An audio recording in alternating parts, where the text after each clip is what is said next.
Alright, long time man, long time. Just doing a follow-up video on gold, to go technical analysis, what gold's been up to since I think it was a couple of weeks ago I did a video. A lot has happened actually. If you remember, I was saying that gold, I still think it had a C leg down to maybe like 1260, 1270 region. And it kind of played out differently than what I thought. It took a little longer. I thought it happened here, like it was starting here, but then we got that kind of strong rally, like a two of a five wave. It's looking like a five wave fall right now. Anyway, when was it? Like a few days back, we got the breakout of this triangle. That goal has been consolidating in. Looks like it's on its way now. Is this the bottom here? I'm doubting that right now. And you know why? Because today, if you looked on the miners and the kind of drop that they had, man, it was kind of a very sharp drop, man. Very sharp. And look on gold, it didn't even do anything. It stayed basically it stayed flat all day, and miners was plummeted. So I think what the miners are suggesting is that there's a down move still coming on gold. There were like some big block trades a couple days ago on miners on gold. I saw them in the time on sales and then some other sources.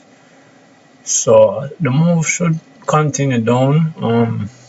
I moved my target down actually. I had it at this 1260 to 1270 region. I moved it down low to maybe around 1250s to 1260. It could go down even more. Reason I picked this is because this is a 100% extension from the top of 5 to the B. So C waves usually go at least 100% to 138. So maybe somewhere in between this zone, 1255 or 1240. So you know, I was saying that I thought this would be like a longer cycle, but I think it's clear now. We have 4 cycles. This is now the 5th one. So this cycle 1, 2, 3, 4, and this is now the 5th, and we're on day 30.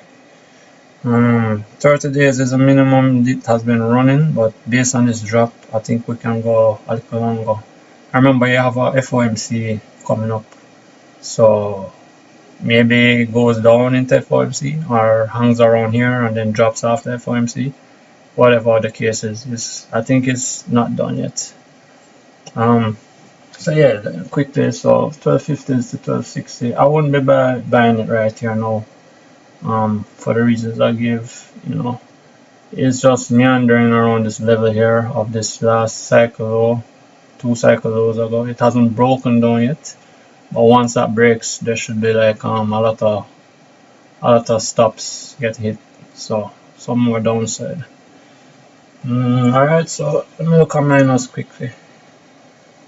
Alright, let's look on GDXJ. I like to look on GDXJ because it has been trending down better to me than GDX. Yeah, this is a day today, man. Like big candle, biggest since the fall. It has been just going down, straight down. It filled the gap. You remember I was saying the gap? I draw the line from up here. It actually filled the gap already. I thought it would stop here and that's it, but looking like we can get down more. Maybe somewhere down here, 28s, around that level. I was trying to play a bounce. When was it? Yesterday. I saw like some short covering at the close.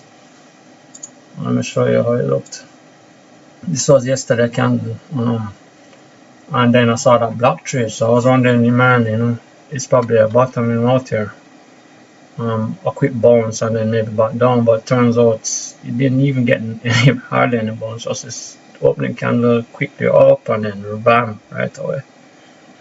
So I lost on that trade. I did some GLD calls on GDXJ calls. When I saw this wick here and then this down candle here, I got out here, man. I just took the loss on it. Didn't make no sense. And then I got a few puts, wrote it down, still holding them. Thing is, IV jumped up, so I'm hoping that if this consolidates sideways into next week, the IV doesn't crush the puts. That can happen too, and then even if it goes down, the puts don't really gain much. So we'll see. So yeah, not to make the video too long, but target on GDXJ. Gap has already been filled, so I think it's safe to say we can get to at least have the fibs here 28.4, somewhere in this zone, 28 to 28.8 or so. Would I buy it? No. Minus no. No, not right now because of the risk. There's still some risk. So I would say wait a little bit longer, wait a couple, maybe wait until the end of this week coming up, going into FOMC. And if you do buy, I would buy it very light, and I probably wouldn't buy leverage right now, because if you remember, if this drops, you know, another 2% or 3%, that's like 9-10% easy on like JNOG or whatever. So if you can buy, like, probably scaling, like do one here, one scale, another scale, another scale, till the total adds up to your the amount you want to invest, right?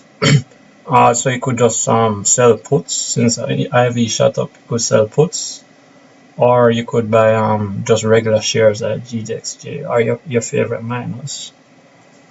Yeah, so let me look on GDX before I go. The thing with GDX now, look on this. GDX has held up well actually. It hasn't even filled this gap yet.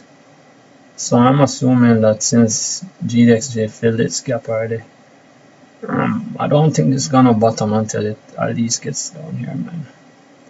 So maybe GDX has some catching up to do. We'll see. I think I was looking on PNF count, and it has 19.75 as a target. I don't know if you're going to get that low, but see, I have my support zones here, here.